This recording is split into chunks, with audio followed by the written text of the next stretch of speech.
ಅಂತಾರಾಜ್ಯ ಬೆಳ್ಳಿ ಮೂರ್ತಿ ಕಳ್ಳರ ಹೆಡಮುರಿ ಕಟ್ಟಿದ ಕಾಕಿ. ಐಜಿಪಿ ಕರಾಮತ್ತು, ಎಸ್ಪಿ ಹಿಕಾಮತ್ತು. ವಿಜಯಪುರ ಕಾಕಿ ಮಿಂಚಿನ ಕಾರ್ಯಾಚರಣೆಗೆ ಕದೀಮರು ಉಡೀಸ್. ಬಸವನಕೋಡ ದೇವಸ್ಥಾನದ ಮೂರ್ತಿ ಕಳ್ಳತನ. 54 ಲಕ್ಷ ಮೌಲ್ಯದ ಬೆಳ್ಳಿ ಮೂರ್ತಿ ಸೀಸ್. 32 ಕೆಜಿ ಬೆಳ್ಳಿ ಮೂರ್ತಿಯನ್ನ ಕರಗಿಸಿದ್ದ ಕಳ್ಳರು. ಸ್ಕೆಚ್ ಹಾಕಿ ದೇವಸ್ಥಾನಕ್ಕೆ ಕನ್ನ ಹಾಕಿದ Gujarat gang. Vijayapura police silent operation success.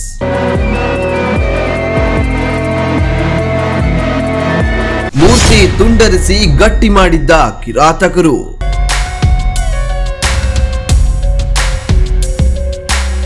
Vijayapura ಕಾಕಿ ಪಡೆಗೆ ಐಜಿಪಿ ಸಂದೀಪ್ ಪಾಟೀಲ್ ಶ್ಲಾಘನೆ.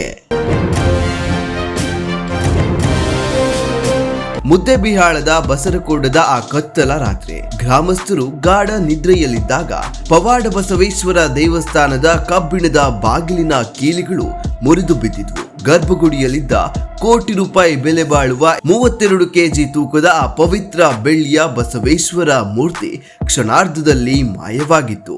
ಜುಲೈ 5ರ ಮಧ್ಯರಾತ್ರಿ ನಡೆದ ಆ ದುಷ್ಕೃತ್ಯ ಇಡೀ ವಿಜಯಪುರ ಜಿಲ್ಲೆಯನ್ನೇ ಬೆಚ್ಚಿ ಬೀಳಿಸಿತು. ಭಕ್ತರ ಆಕ್ರೋಶ, ಪೊಲೀಸರಿಗೆ ತಲೆನೋವು. ಆದ್ರೆ ಕಳ್ಳರು ಎಷ್ಟು ಪುಡಂಗಿಗಳಾದ್ರೇನು ಕಾನೂನಿನ ಕಣ್ಣಿನಿಂದ ತಪ್ಪಿಸಿಕೊಳ್ಳಲು ಸಾಧ್ಯವೇ? ವಿಜಯಪುರ ಜಿಲ್ಲೆಯ ಪೊಲೀಸ್ ವರಿಷ್ಠಾಧಿಕಾರಿ ಲಕ್ಷ್ಮಣ್ ಬಿ ನಿಂಬರ್ಗಿ ಅವರ ಖಡಕ್ ನಿರ್ದೇಶನ, ಡಿಎಸ್ಪಿ ಚಂದ್ರಕಾಂತ್ ನಂದರೆಡ್ಡಿ ನೇತೃತ್ವದಲ್ಲಿ ಸಿಪಿಐ ಮೊಹಮ್ಮದ್ ಫಸಿಯುದ್ದೀನ್, ಪಿಎಸ್ಐ ಸಂಜಯ್ ತಿಪ್ಪರೆಡ್ಡಿ ಹಾಗೂ ಆರ್ಎಸ್ ಬಂಗಿ ಅವರನ್ನೊಳಗೊಂಡ 4 ವಿಶೇಷ ತನಿಖಾ ಪಡೆಗಳು ಅಖಾಡಕ್ಕಿಳಿದ್ವು. ಜೂನ್ ತಿಂಗಳಲ್ಲೇ ಬಂದು ಸ್ಕೆಚ್ ಹಾಕಿ ಜುಲೈನಲ್ಲಿ ಕನ್ನ ಹಾಕಿದ ಆ ಖತರ್ನಾಕ್ ಕಳ್ಳರ ಸುಳಿವು ಸಿಕ್ಕಿದ್ದು ಬಾಂಬೆ ಗುಜರಾತ್ನ ಗಡಿಯಲ್ಲಿ. ತಾಂತ್ರಿಕ ನೈಪುಣ್ಯತೆ, ಹಗಲಿರುಳು ಕಾರ್ಯಾಚರಣೆ, ಪೊಲೀಸರ ಬಲೆಗೆ ಬಿದ್ದಿದ್ದು ಗುಜರಾತ್ನ ಅಹಮದಾಬಾದ್ನಲ್ಲಿರುವ ಸುರೇಶ್ ಕುಮಾರ್ ಸೋನಿ. ಆತನನ್ನ ಎಳೆತಂದು ವಿಚಾರಣೆ ನಡೆಸಿದಾಗ ಹೊರಬಿತ್ತು ಅಂತಾರಾಜ್ಯ ಕಳ್ಳರ ನೆಟ್ವರ್ಕ್. ಆತನ ಕದೀಮ ಸಹಚರರಾದ ಬ್ರಾಹ್ಮರ್ ಹಾಗೂ ಇಂದ್ರಜಿತ್ ಇಬ್ಬರನ್ನು ಹೆಡಮುರಿ ಕಟ್ಟಲಾಯಿತು. ಇಲ್ಲಿಂದ ಏನು ಕಳ್ತನ ಮಾಡ್ಕೊಂಡು ಹೋಗಿದ್ರು ಆ ಒಂದು ಬೆಳ್ಳಿಯನ್ನು ಅವರು ಕರಗಿಸಿ ಗಟ್ಟಿಯಾಗಿ ಏನು ಇಟ್ಟಿದ್ರು ಅದನ್ನು ಕೂಡ ಸುಮಾರು 52 ಲ್ಯಾಕ್ಸ್ ವರ್ತ್ 100% ರಿಕವರಿ ಆಗಿದೆ. ಅದಲ್ಲದೆ ಈ ಒಂದು ಕೃತ್ಯಕ್ಕೆ ಉಪಯೋಗ ಮಾಡಿದಂಥ 2 ಮೊಬೈಲ್ ಫೋನ್ ಹಾಗೂ 1 ಕಾರ್ ಏನಿದೆ ಹಾಗೂ 2 ಕಬ್ಬಿಣ ರಾಡ್ ಏನಿದೆ ಅದನ್ನು ಕೂಡ ಇವರು ಪತ್ತೆ ಹಚ್ಚಿದ್ದಾರೆ. ಸೊ ಹಾಗಾಗಿ ಈಗಾಗಲೇ ನಾನು ಹೇಳಿದ್ದೀನಿ, ಇದು ಭಾಳ ಉತ್ತಮವಾದಂಥ ಒಂದು ಪತ್ತೆ ಕಾರ್ಯ ಇದೆ. ಪ್ರಕರಣ ವರದಿ ಆಗಿ ಅಲ್ಲಿ ನಮ್ಮ ತಂಡ ಹೋಗಿ ಪರಿಶೀಲನೆ ಮಾಡಿದಾಗ ಯಾವುದೇ ಥರದ ನಮಗೆ ಕ್ಲೂ ಮೊದಲು ಸಿಕ್ಕಿರಲಿಲ್ಲ. ಆಮೇಲೆ ಇನ್ನೂ ಹೆಚ್ಚಿನ ಒಂದು ತನಿಖೆ ಮಾಡಿ ಏನೇನು ಸಣ್ಣ ಪುಟ್ಟ ಎವಿಡೆನ್ಸಸ್ಸು ಮತ್ತು ಸಾಕ್ಷ್ಯಾಧಾರ ಸಿಕ್ತು ಅದರ ಆಧಾರದ ಮೇಲೆ ಅದನ್ನೆಲ್ಲ ಬೆನ್ನತ್ತಿ ಅಹಮದಾಬಾದಿಗೆ ಹೋಗಿ ಸುಮಾರು 10-15 ದಿನ ಅಹಮದಾಬಾದಲ್ಲಿದ್ದು ಯಾರ್ಯಾರು ಸಸ್ಪೆಕ್ಟ್ಸ್ ಇದ್ದಾರೆ ಅವ್ರ ಬಗ್ಗೆ ಎಲ್ಲ ಮಾಹಿತಿಯನ್ನು ಕಲೆ ಹಾಕಿಬಿಟ್ಟು ಕೊನೆಯದಾಗಿ ಈ 3 ಜನ ಆರೋಪಿಗಳನ್ನು ಅರೆಸ್ಟ್ ಮಾಡೋದ್ರಲ್ಲಿ ಯಶಸ್ವಿಯಾಗಿದ್ದಾರೆ. ಮತ್ತು ಅದಲ್ಲದೆ ಇಲ್ಲಿಂದ ಏನು ಸುಮಾರು 32 ಕೆಜಿ ಬೆಳ್ಳಿ ಕಳ್ಳತನ ಆಗಿತ್ತು ಅದನ್ನು ಕೂಡ 100% ರಿಕವರಿ ಆಗಿದೆ. ಮತ್ತು ಸುಮಾರು ಈಗಾಗಲೇ ಹೇಳ್ದಂಗೆ 52 ಲಕ್ಷ ಮೌಲ್ಯದ ಕಳುವಾದ ಮಾಲುಗಳನ್ನು ನಾವು ಜಪ್ತಿ ಮಾಡಿದ್ದೀವಿ.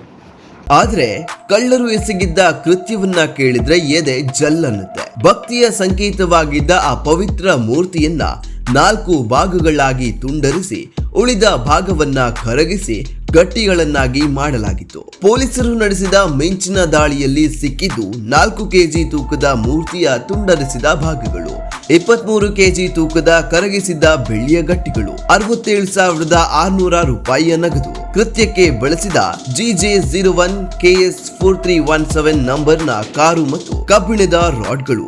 ಒಟ್ಟು 52,70,000 ರೂಪಾಯಿ ಮೌಲ್ಯದ ಸ್ವತ್ತನ್ನ ಜಪ್ತಿ ಮಾಡಲಾಯಿತು. ಪ್ರಕರಣಕ್ಕೆ ಸಂಬಂಧಪಟ್ಟಂತೆ ಈ ಅಪರಾಧಿಗಳು ಜೂನ್ ತಿಂಗಳಲ್ಲೇ ಒಂದು ಸಾರಿ ಬಂದು ಹೋಗಿರ್ತಾರೆ. ಬಂದು ಹೋಗಿ ದೇವಸ್ಥಾನದ ಒಂದು ಸಂಪೂರ್ಣವಾದಂಥ ವಿವರವನ್ನು ಮತ್ತು ರೆಕ್ಕಿ ಮಾಡಿರ್ತಾರೆ. ಎಂಟ್ರಿ ಹೇಗಿದೆ, ಎಕ್ಸಿಟ್ ಹೇಗಿದೆ, ಮತ್ತು ಮೂರ್ತಿ ಹೇಗಿದೆ, ಯಾವ ರೀತಿ ಇಟ್ಟಿದ್ದಾರೆ, ಸೊ ಇವನ್ನೆಲ್ಲವನ್ನು ಕೂಡ ಅವರು ತಿಳ್ಕೊಂಡು ಹೋಗಿರ್ತಾರೆ. ಮತ್ತು ಈ ಆರೋಪಿಗೆ ಚಿತ್ರದುರ್ಗದ್ದು ಲಿಂಕ್ ಇರುತ್ತೆ. ಸೊ ಅವನು ಈ ರಸ್ತೆಯಲ್ಲಿ ಹೋಗಿ ಬಂದು ಮಾಡಿದ್ದು ಇದೆ ಮುಂಚೆನೂ ಕೂಡ. ಸೊ ಈ ಹೈವೇ ಮೇಲೆ ಹೋಗಿ ಬಂದು ಮಾಡಿರೋದ್ರಿಂದ ಈ ದೇವಸ್ಥಾನ ಕಳ್ಳತನ ಮಾಡೋದೊಂದು ಹ್ಯಾಬಿಟು ಇದೆ. ಯಾಕಂದರೆ ಅವನ ಮೇಲೆ ಒಂದು 5-6 ಕೇಸುಗಳು ಈಗಾಗಲೇ ರಾಜಸ್ಥಾನ ಮತ್ತು ಗುಜರಾತ್ದಲ್ಲಿ ಆಗಿದ್ದಾವೆ. ಆ ಹಿನ್ನೆಲೆಯಲ್ಲಿ ಬಸರಕೋಡಿಗೆ ವಿಸಿಟ್ ಕೊಟ್ಟಾಗ ಈ ಟೆಂಪಲ್ ತಾವು ನೋಡಿದರೆ ಆ ಮೂರ್ತಿಯನ್ನು ಜಸ್ಟ್ ಲಿಫ್ಟ್ ಮಾಡಿ ಇಡೋ ರೀತಿ ಇದೆ. ಸೊ ಅಂದರೆ ಇದು ನಾಟ್ ಫಿಕ್ಸ್ ಮಾಡಿಲ್ಲ ಅದನ್ನು. ಸೊ ನೋಡ್ಕೊಂಡೋಗಿರ್ತಾರೆ. So on the day of offence ರಾತ್ರಿ ಹೊತ್ತು ಬಂದುಬಿಟ್ಟು ಅಲ್ಲೆಲ್ಲ ಹುಡುಗರೆಲ್ಲ ಮಲಗಿದಾಗ ಅದನ್ನು ತೊಗೊಂಡೋಗಿ 5th night and 6th early morning offence ಆಗಿದೆ. 8ನೇ ತಾರೀಕಿಗೆ ಹೋಗಿಬಿಟ್ಟರೆ ಆ ಮೂರ್ತಿಯನ್ನು 4 ತುಂಡುಗಳನ್ನಾಗಿ ಮಾಡಿ ಮೆಲ್ಟ್ ಮಾಡಿ ಅದನ್ನು ಡಿಸ್ಪೋಸ್ ಮಾಡಿರ್ತಾರೆ. ಯಾಕಂದರೆ ಮೊದಲನೇ ಆರೋಪಿ ಏನಿದ್ದಾನೆ ಇವನು ಮುಂಚೆ ಒಂದು ಸ್ವಲ್ಪ ಬಂಗಾರದ ಅಂಗಡಿಯಲ್ಲಿ, ಬೆಳ್ಳಿ ಅಂಗಡಿಯಲ್ಲಿ ಕೆಲಸ ಮಾಡಿನೂ ಕೂಡ ಇವನಿಗೆ ರೂಢಿ ಇರುತ್ತೆ.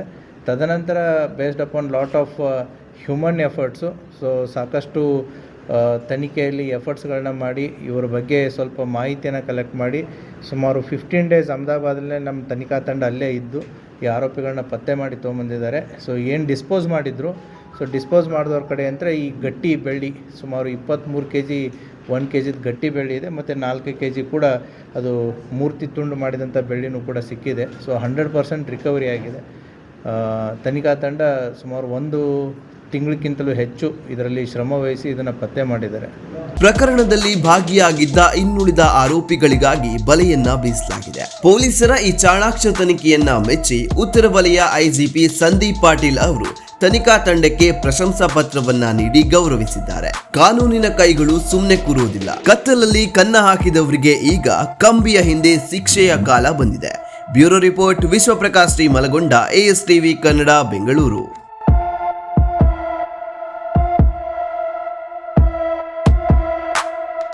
ಅಪರಾಧಕ್ಕೆ ಸವಾಲು ದಿನಪತ್ರಿಕೆ ಜೊತೆಗೆ ಡಿಜಿಟಲ್ ನಲ್ಲಿ ಹೊಸ ರೂಪ.